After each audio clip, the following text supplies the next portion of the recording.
தமிழ் சினிமாவோட அடுத்த எஸ்கே கவின்னு ஒரு பக்கம் சொல்லிட்டு இருக்காங்க.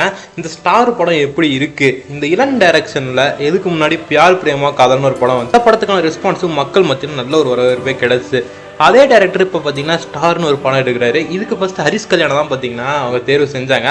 பட் ஆனால் அதுக்கப்புறம் என்ன காரணங்களோ தெரியல, கவின் வந்து நடிச்சாரு. அந்த படத்தோட ட்ரெய்லரும் ரிலீஸ் ஆச்சு. ட்ரெய்லர் ரிலீஸ் ஆகிறதுக்கு முன்னாடி வரைக்குமே இந்த ஹைப் கிடையாது. பட் ஆனால் ட்ரெய்லர் ரிலீஸ் ஆன வரையும் டாடா படத்தில் நடித்த கவினா இது அதோட ஒரு பார்த்தீங்கன்னா ஃபென்டாஸ்டிக்கான பெர்ஃபார்மன்ஸ் கொடுத்துருந்தாரு. ட்ரெய்லர்லேயே பார்த்தீங்கன்னா தெரிஞ்சிருக்கும்.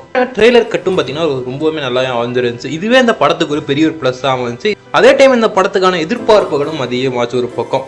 இந்த ஆடியன்ஸ் சைட்லேருந்து இந்த படம் எப்படா ரிலீஸ் ஆகணும் ஒரு பக்கம் பார்த்தீங்கன்னா எதிர்பார்த்துட்டு இருந்தாங்க. அதே மாதிரி இந்த படம் இப்போ ரீசெண்டாக தேட்டர்ஸ் ரிலீஸ் ஆயிடுச்சு.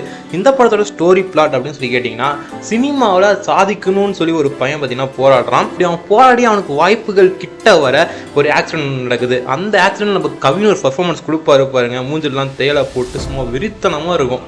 இவர் ஒரு பக்கம் ஸ்கோர் பண்ணால் லால் சார் ஒரு பக்கம் ஸ்கோர் பண்ணிட்டு இருக்காரு. தன்னால் சினிமாவில் சாதிக்க முடியாத ஒரு விஷயத்தை தன்னோட பையன் சாதிக்கணும்னு சொல்லி அவரை என்கரேஜ் பண்ணுறதா இருக்கட்டும், குடும்பமே சேர்ந்து என்கரேஜ் பண்ணுவாங்க. அதெல்லாம் பார்த்தீங்கன்னா உண்மையாக நல்லா இருந்துச்சு எல்லாமே. இந்த கிட்டத்தட்ட இந்த படத்தோட கதை போகிற போக்கிலேயே ஆடியன்ஸே பார்த்தீங்கன்னா எதிர்பார்க்க வச்சிருவாங்க, இவன் ஜெயிப்பானா ஜெயிக்க மாட்டானான்னு சொல்லி. ஏன்னா அந்த அளவுக்கு ஒரு விறுவிறுப்பான ஒரு ஸ்க்ரீன் பிளே கொடுத்துருக்காங்க. செகண்ட் ஹாஃப்ல கொஞ்சம் லேக் இருக்கிற மாதிரி பார்த்தீங்கன்னா கொஞ்சம் ஃபீல் ஆகும். இதெல்லாம் ஒரு பக்கம் இருக்க, யுவன் சங்கர் ராஜா இவரை பற்றி நான் பேசியே ஆகணும். ஏன்னா இது வரைக்கும் எங்கேயா இருந்த இவனே அப்படின்னு சொல்லி கேட்குற அளவுக்கு இதில் ஒரு நல்ல ஒரு ஃபென்டாஸ்டிக்கான ஒரு மியூசிக் கொடுத்துட்டாரு. பேக்ரவுண்ட் ஸ்கோரில் சும்மா அடிச்சு நொறுக்கி இருக்காருன்னு தான் சொல்லி ஆகணும். கிட்டத்தட்ட கிளைமேக்ஸில் வந்து பிஜிஎம்லாம் வரும், சும்மா வேறு லெவலில் இருக்குது. இதை தாண்டி 1-2 மியூசிக் பார்த்தீங்கன்னா எக்ஸ்ட்ரா ஆட் பண்ணியிருக்காங்க, நல்லாவே இருந்துச்சு. அதுவும் கிட்டத்தட்ட யுவன் வைப்புக்கு திருப்பி நீங்கள் போன மாதிரியான ஒரு ஃபீல் தான் கொடுக்கும். இதுக்கு முன்னாடி பியார் பிரேமா காதல் படத்தை வந்து பார்த்தீங்கன்னா இவரே ப்ரொடியூஸ் பண்ணியிருந்தாரு. அதனால அந்த படத்துக்கு ஹிட் சாங்காக கொடுத்தாருன்னு சொல்லி நடத்திட்டு இருந்தாலும் இந்த படத்துக்கும் நல்ல ஒரு சாங் தான் கொடுத்துருக்காரு. இவனோட ஸ்டோரி ஒரு பக்கம் ப்ளஸ்ஸாக இருந்தாலும் நம்ம யுவன் சங்கர் ராஜா அவரோட ஸ்கோரை பார்த்தீங்கன்னா கரெக்டாக பண்ணிட்டாரு இந்த படம். யுவன் சாரை பற்றி பேசும்போது எனக்கு என்ன வருது, கோட் படத்தில் தளபதி விஜயோடைய அந்த பாட்டு எப்படி இருந்துச்சுன்னு சொல்லி கீழே கமெண்ட்ஸில் கமெண்ட் பண்ணுங்க நண்பா. ஓகே, கவினோட பெர்ஃபார்மன்ஸ் எப்படி இருக்கு, ஒருத்தர் இந்த ஆக்டருடைய ஒரு பெஸ்ட் பெர்ஃபார்மன்ஸான ஒரு படத்தை என்னடான்னு சொல்லி கேட்டால் அதுக்கு என்ன படம் சொல்லுவீங்க?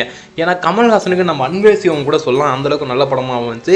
அதே நம்ம தளபதி விஜய்னு சொல்லி பார்த்தீங்கன்னா துப்பாக்கி விடலாம். அந்த மாதிரி கவின் சாருக்கு அமைஞ்ச ஒரு படம் தான் ஸ்டார். இவர் இதில் ஃபென்டாஸ்டிக்கான பெர்ஃபார்மன்ஸ் கொடுத்துட்டாரு. கிட்டத்தட்ட 7 கிட்ட மேலே போட்டிருப்பாருன்னு நினைக்கிறேன். அதை தாண்டி அவருடைய ஆட்டிடியூடாக இருக்கட்டும், கிட்டத்தட்ட சின்ன வயசில் நடிக்கும் போது ஸோ அது அந்த ஆட்டிடியூடை கரெக்டாக கேரி பண்ணிட்டாரு. அந்த எமோஷன்ஸையும் கரெக்டாக பார்த்தீங்கன்னா ஆடியன்ஸ் கிட்ட கன்வே பண்ணுற மாதிரி நடிச்சிருக்காருன்னு சொல்லலாம். ஓகே, ஹீரோயின் ஒருத்தங்க இருக்காங்க இந்த படத்துலன்னு சொல்லி கேட்டிங்கன்னா, அவங்களுடைய கேரக்டருக்கும் அவங்களுடைய ஸ்டோரிக்கு ஏற்ற மாதிரி அவங்க பார்த்தீங்கன்னா நல்லாவே நடிச்சு கொடுத்துருக்காங்க. இல்லைன்னு அவரோட அப்பாவுக்காக இந்த படத்தை டெடிகேட் பண்ணுறதா பார்த்தீங்கன்னா ஒரு போஸ்ட் மூலமாக சொல்லியிருந்தார். இப்போ வந்து தமிழ் சினிமாவில் இந்த படமும் பார்த்தீங்கன்னா ஒரு வெற்றி படமாக அமையும் கன்ஃபார்மாக நான் நினைக்கிறேன். ஆக மொத்தத்தில் இந்த படம் எப்படிரா இருக்குது, ஃபேமிலி ஆடியன்ஸாக போய் பார்க்கலாமா, ஃப்ரெண்ட்ஸோட போய் பார்க்கலாமான்னு கேட்டிங்கன்னா கன்ஃபார்ம் ஃபேமிலியோடையும் போய் பார்க்கலாம், ஃப்ரெண்ட்ஸோடையும் போய் பார்க்கலாம். ரொம்ப நாளைக்கு அப்புறம் தமிழ் சினிமாவில் இப்போ நிறையா ஃபீல் குட்டான ஃபிலிம்ஸ்லாம் ஒன்று ரிலீஸ் ஆகிட்டே இருக்கு. ஸோ இந்த மாதிரி ஃபீல் குட்டான ஃபிலிம்ஸ்லாம் நீங்கள் அதை பார்த்து தெரிஞ்சுக்கணும், நம்ம சேனல் சப்ஸ்கிரைப் பண்ணிக்கோங்க. இந்த படத்தோட முழு கதை விமர்சனத்தை நான் சீக்கிரமாக அப்லோட் பண்ணுறேன் நண்பா. அதுக்கு நம்ம சேனல் சப்ஸ்கிரைப் பண்ணி பார்த்துட்டு பெல் ஐகான் அழுத்துவீங்க.